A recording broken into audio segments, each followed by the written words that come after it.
ನಾನು ಇದುವರೆಗೂ ನೋಡಿರೋದ್ರಲ್ಲಿ ನೋಡದೇ ಇರೋರು ಅವನೊಬ್ಬ ಶ್ರೀ.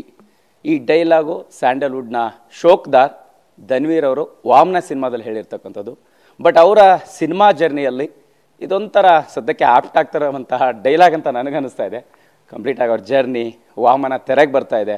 ಇದೆಲ್ಲದ್ರ ಬಗ್ಗೆ ಮಾತಾಡಲಿಕ್ಕೆ ಸ್ಯಾಂಡಲ್ವುಡ್ ನಟ ಶೋಕ್ದಾರ್ ಧನ್ವೀರ್ ಅವರು ನಮ್ಮ ಜೊತೆ ಇದ್ದಾರೆ. ಅವ್ರನ್ನೇ ಮಾತಾಡ್ಸೋಣ. ಧನ್ವೀರ್ ಅವರು ಹೇಗಿದ್ದೀರಾ? ಹೇಗಿದೆ ಜರ್ನಿ? ಸಿನಿಮಾ ಜನರ ಮುಂದೆ ಬರ್ತಾ ಇದೆ, ವಾಮನನ ರೂಪದಲ್ಲಿ ಬರ್ತಾ ಇದ್ದೀರಿ, ಹೇಗೆ ಅನಿಸ್ತಾ ಇದೆ?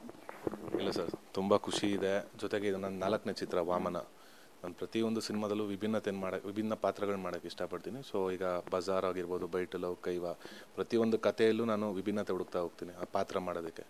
ಸೊ ಅದಕ್ಕೋಸ್ಕರ ನಾನು ವಾಮನ ಆ್ಯಕ್ಚುಲಿ ಕೈವಾ ಬಿಫೋರೇ ಬರಬೇಕಿತ್ತು, ಬಟ್ ಕೆಲವು ಕಾರಣಾಂತರಗಳಿಂದ ಒಂಚೂರು ಕೈವಾ ಬಂದಮೇಲೆ ಬರ್ತಾ ಇದೆ ಈಗ. ಸೊ ಇದು ಅದೇ ಒಂಥರ ವಿಭಿನ್ನವಾಗಿರುವಂಥ ಪಾತ್ರ. ಸೊ ತುಂಬ ಖುಷಿ ಇದೆ. ಈಗ ಏಪ್ರಿಲ್ 10ನೇ ತಾರೀಕು ಸಿನಿಮಾ ಬರ್ತಿದೆ. ಸೊ ಜನ ಸಾಂಗ್ಸ್ ಆಗಿರ್ಬೋದು, ಟ್ರೈಲರ್ ಆಗಿರೋದು, ಅವ್ರು ಅಪ್ಕೊಂಡಿರೋ ರೀತಿ, ಅವ್ರು ತೋರಿಸ್ತಿರೋ ಪ್ರೀತಿ ನೋಡಿದ್ರೆ ಹೋಪ್ ಇದೆ. ಸಹಜವಾಗಿ ಅಂದರೆ ಜರ್ನಿ ಶುರುವಾದಾಗ ಡ್ರೀಮ್ಸ್ ಇರುತ್ತೆ, ಸಿನಿಮಾ ಇಂಡಸ್ಟ್ರಿಗೆ ಬಂದಮೇಲೆ ಹಿಂಗಿರಬೇಕು, ನಾವು ಹಿಂಗೆ ಜರ್ನಿ ಶುರು ಮಾಡಬೇಕಂತ. ನಿಮ್ಗೆ ಆ್ಯಕ್ಚುಲಿ ಯಾವ ಪಾಯಿಂಟಲ್ಲಿ ನೀವು ಸಿನಿಮಾಗೆ ಬರಬೇಕಂತ ಟ್ರಿಗರ್ ಆಗಿದ್ದು?